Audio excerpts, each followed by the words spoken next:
I recall my amazement as a child, and whenever a family member or friend passed away, as to the large number of people who were present for the funeral, given that she or he whose memory we had assembled to honor had died just 24 hours earlier, or less. In other words, I wondered how so many persons could have been informed and succeeded in rearranging their schedules on such short notice.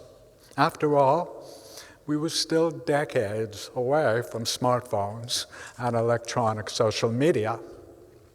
Putting the question to my mother, she replied, "When these things happen, one person immediately phones another, and that person another, and so on.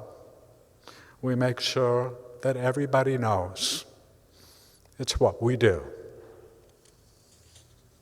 Imagine then how profoundly the number of those in attendance for a funeral, the support system, meant to the deceased family, and imagine how greatly such a support system continues to mean to us today.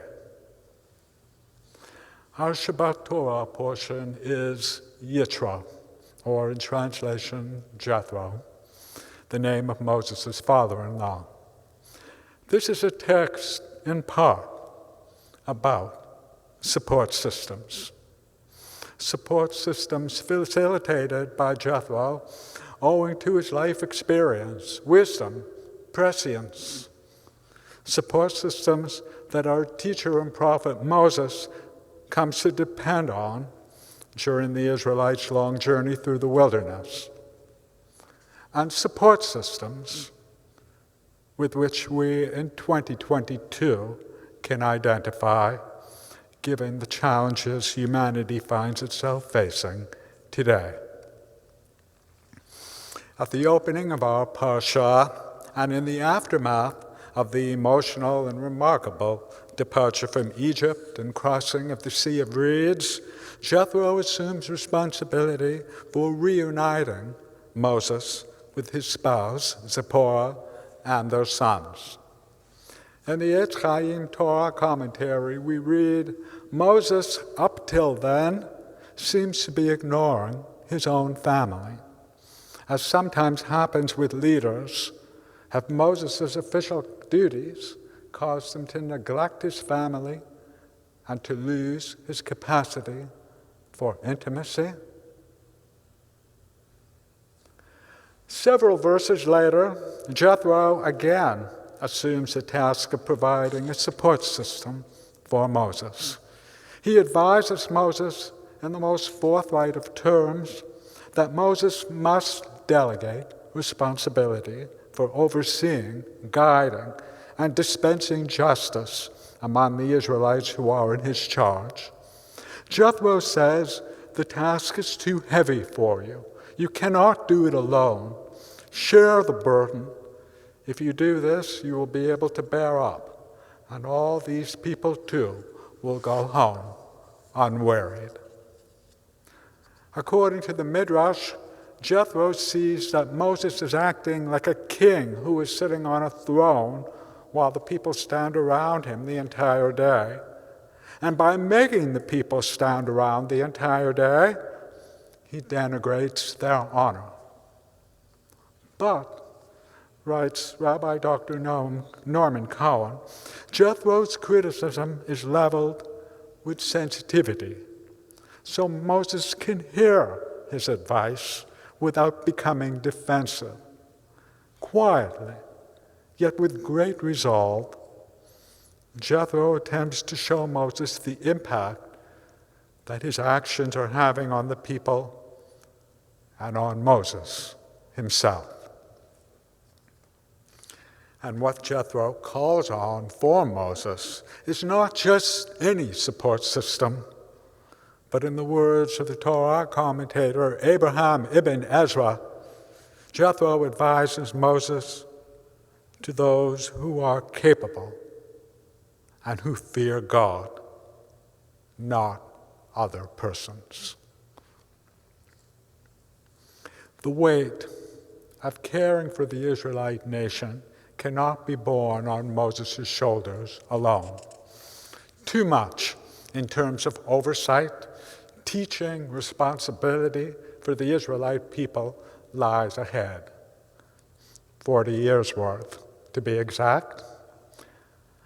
Moses is a human being with all the strengths, weaknesses, and frailty with which humanity courses through life. Moses must share the tasks.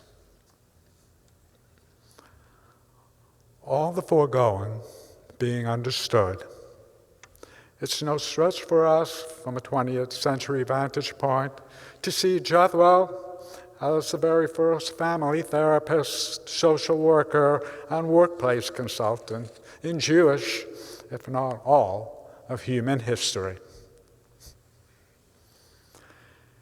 Here at Holy Blossom, we are proud of our role as a support system. The weekly and online, owing to the pandemic, bereavement support group is a well-attended gathering of those comfortable enough to share and listen to stories on the theme of sorrow, grief, and loss. All bring to the group their own personal experience. The conversation, guided by a highly skilled social worker, is honest and frank. Tears commonly flow, while humor is never entirely absent. And all unfolds in the spirit of mutual respect and mutual support.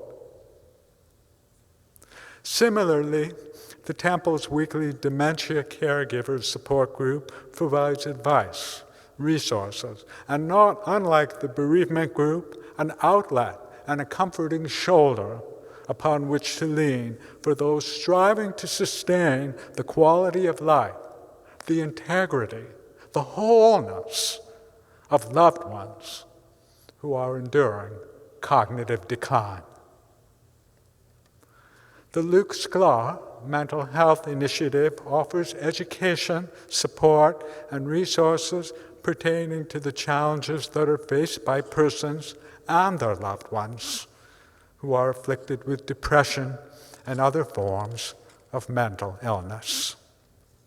Our dedicated Shiva Minyan leaders are on call for those seeking the experience and sensitivity necessary for guiding the rituals that follow the death of a loved one. Our congregation's commitment to Bikur Cholim, outreach to the ill and injured, homebound and hospitalized, is another reflection of what congregational community is about. Kindness, compassion, and caring for those whose measure of vulnerability renders them dependent on another's generosity. All our Holy Blossom Temple Together groups, devoted that they are to convening our members for recreational and other enjoyable activities, their purpose being to offer a welcome interlude from the COVID-19 pandemic that for almost 2 years has overwhelmed and transformed how we live, work, play, learn, and connect with others. And who among us, 1 week ago tomorrow, on Shabbat, was not drawn into what transpired in Colleyville, Texas? Who among us, passionately proud members of Jewish communities near and distant, did not reach out to others or was on the receiving end of such outreach, communicated in the spirit of comfort, hope, and the fervent wish that the hostages confined within Congregation Beth Israel would emerge safely? Who among us did not have a cell phone or an email box that lit up constantly, through those terrible hours with updates and words of encouragement from friends. As the Talmud teaches us, Kol Yisrael Arevim Zeh Bazeh, all the Jewish people are responsible for one another. Sadly, I have also observed up close, unfortunately, and more than once, how the same support system members who, to their credit, are prompt in their response to those ill, injured, or grieving, are just as swift once she or he who is ill, injured, or grieving commences to heal, to retreat to their own lives, and in some cases, vanish altogether. This is not how a true support system is meant to function. A true support system is ongoing, checks in at regular intervals, and always answers the bell. It does not, under any circumstances, disappear with the same haste with which it first came forward.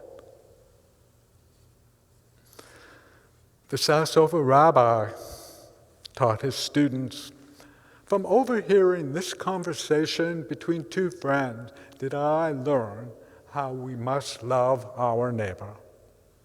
The first said, 'Tell me, friend, do you love me?' The second said, 'I love you deeply.'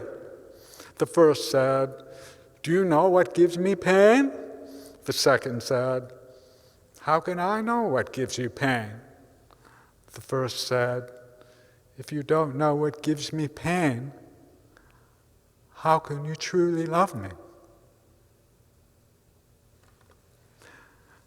Going forward, may we each in our own way become part of a support system.